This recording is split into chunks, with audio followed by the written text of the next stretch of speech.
Let's begin in Nasarawa State, where former Deputy Governor Onje Gye-Wado has been released by his abductors.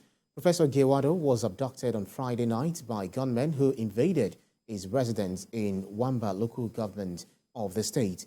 He was released on Sunday at about 9 p.m. after a sustained pressure from security operatives.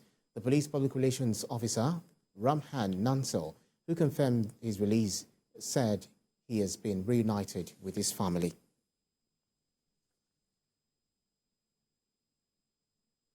I have joining me for perspectives to this development, former Commissioner of Police, Nasarawa Command, Bola Lunge.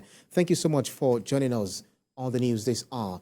Talk to us about what you make of the kidnapping of the former Deputy Governor of Nasarawa State and his release.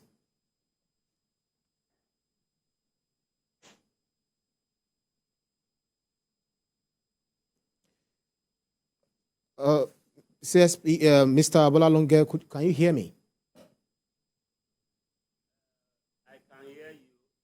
But let me correct that initial mistake. I'm not a CSP. I'm a retired Assistant Inspector General of Police.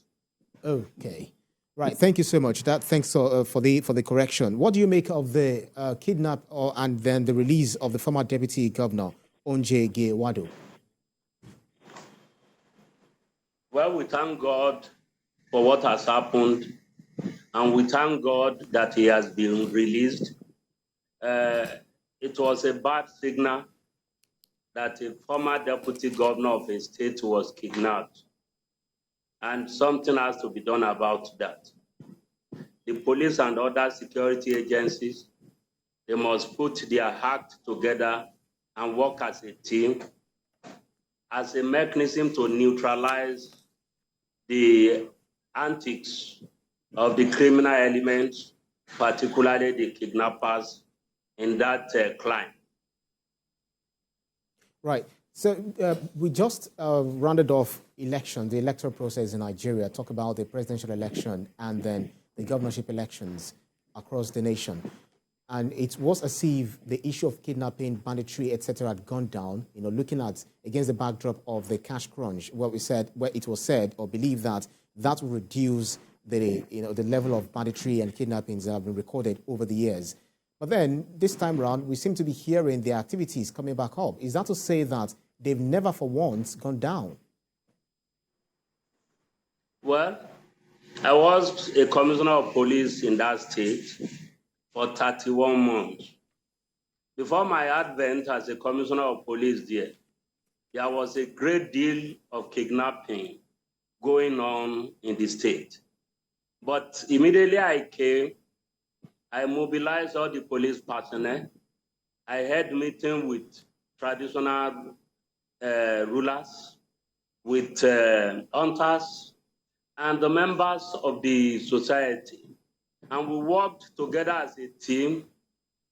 Consequently, we were able to neutralize the kidnappers in that state till I left the place.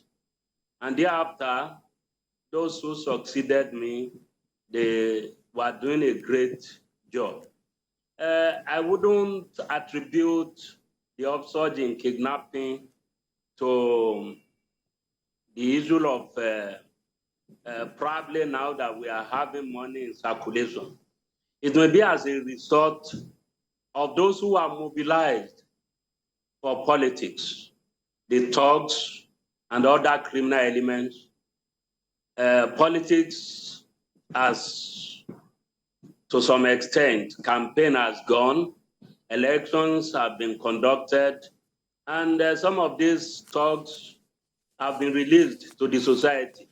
So it's an industry. They will find something doing. Well, so that's really an amazing thing to hear. So what exactly would you recommend, for the current security, architecture in the state and, of course, across the nation, looking at the issue of banditry now coming back to what we tend to read and hear about, happening across the country? What would be a recommendation so that we fight this corruption, this insecurity to a standstill? One thing I want everybody to know is that the criminal industry is very huge. It's a big industry. It's the biggest industry in the world because many people are involved. And because of this, there must be every mobilization against criminal industry. Whether we are talking about kidnapping, we are talking about banditry, we are talking about robbery, we are talking about any form of criminalities.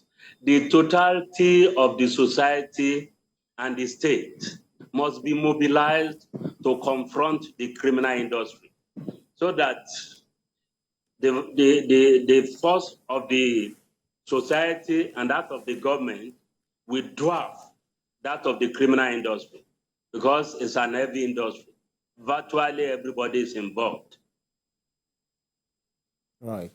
Well, thank you very much for your time. Former Commissioner of Police, Nasarawa Command, Bola Lunge. Thank you so much for your time. Thank you. God bless you.